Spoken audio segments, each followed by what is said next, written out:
છું. હું બીજા ધોરણમાં ભણું છું. મારી વાર્તાનું નામ છે બિલ્લીબાઈની જાત્રા. એક હતી બિલ્લી. તે રોજ એક માલધારી જાય અને ઘેર ન હોય ત્યારે ઘી ખાઈ જાય. પણ એક દિવસ માલધારીએ બિલાડીને ઘી ખાતા જોઈ ગયો. તે મારવા દોડ્યો. બિલાડીનું મોં અને માથું કાઢવામાં તેથી લાગી અને તે થાંભલામાં ભટકાઈ ગઈ. તે ફૂટી ગયો પણ ગાડવાનો કાંઠો ગળામાં રહી ગયો. અને બિલ્લીબાઈ બીજે દિવસે જાત્રા કરવા ચાલી. ત્યાં રસ્તામાં પારેવા કહે બિલ્લીબા કહે જાત્રા કરવા. કહે આ ગળામાં શું છે? કહે તો માળા છે. પારેવા કહે મેં પણ સાથે જાત્રા કરવા આવું. બિલ્લીબાઈ કહે ચાલ ને બેન, જાત્રા કરવા આવશે તો તને પણ પુણ્ય મળશે. અને પારેવા કહે પણ મને મારશો તો નહીં ને? બિલ્લીબાઈ કહે ના રે ના, એ મારાથી હવે કોઈને ન મરાય. મારા ગળામાં તો માળા છે. એટલે બિલ્લીબાઈ અને પારેવા તો જાત્રા કરવા ચાલ્યા. ત્યાં રસ્તામાં ઉંદરભાઈ મળ્યા. ઉંદરભાઈ કહે બિલ્લીબા ક્યાં ચાલ્યા? બિલ્લીબાઈ કહે જાત્રા કરવા. તો ઉંદરભાઈ કહે આ ગળામાં શું છે? બિલ્લીબાઈ કહે તો માળા છે. ઉંદરભાઈ કહે મેં પણ સાથે જાત્રા કરવા આવું.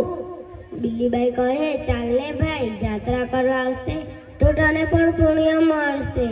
તો ઉંદરભાઈ કહે પણ મને મારવું તો નહીં ને? બિલ્લીબાઈ કહે ના રે ના ભાઈ, હવે મારાથી કોઈને ન મરાય. હું તો ભગત થઈ ગઈ છું. એટલે પારેવા ઉંદરભાઈ બિલ્લીબાઈ તો જાત્રા કરવા ચાલ્યા. ત્યાં રસ્તામાં મોરભાઈ મળ્યા. મોરભાઈ કહે બિલ્લીબાઈ ક્યાં ચાલ્યા? બિલ્લીબાઈ કહે જાત્રા કરવા.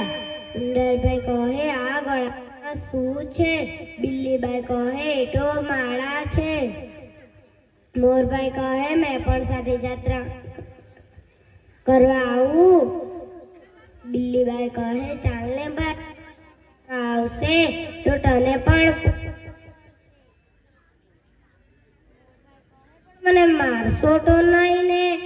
તો બિલ્લીબાઈ કહે ના રે ના ભાઈ, હવે મારાથી કોઈને ન મરાય. હું તો ભગત થઈ ગઈ છું.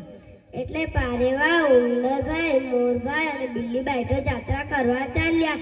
ત્યાં રસ્તામાં મહાદેવનું મંદિર આવ્યું. ત્યાં બધાએ દર્શન કર્યા, ભજન ગાયા.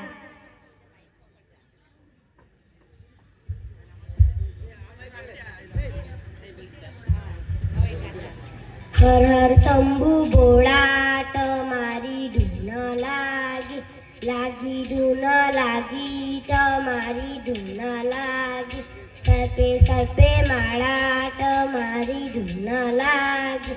ડમ ડમરૂ વાળા, તમારી ધૂન લાગી. હર હર શંભુ ભોળા, તમારી ધૂન લાગી. એમ કરીને બધાએ ભજન ગાયા અને રાત પડી ગઈ. અને ત્યાં બધા રહ્યા. અને મોરભાઈ ઉંદરભાઈ પારેવા તો રસ્તે ચણતા ખાતા આવ્યા હતા. અને બિલ્લીબાઈનો તો અપવાસ હતો. બિલ્લીબાઈ બધાને કહે તમે અંદર શું, અમે બહાર શું, તમારી બધાની ચોકી કરું. તો બધા અંદર સૂઈ ગયા ને બિલ્લીબાઈ બી બહાર સૂઈ ગઈ. પણ પછી બિલ્લીબાઈ થોડા ઉંદર ખાઈ ગઈ. અને વહેલી સવાર થઈ તો જોયું તો ઉંદર તો થોડા ઓછા. તો બિલ્લીબાઈને પૂછ્યું બિલ્લીબાઈ તો હવે ઉંદર ખાધા છે.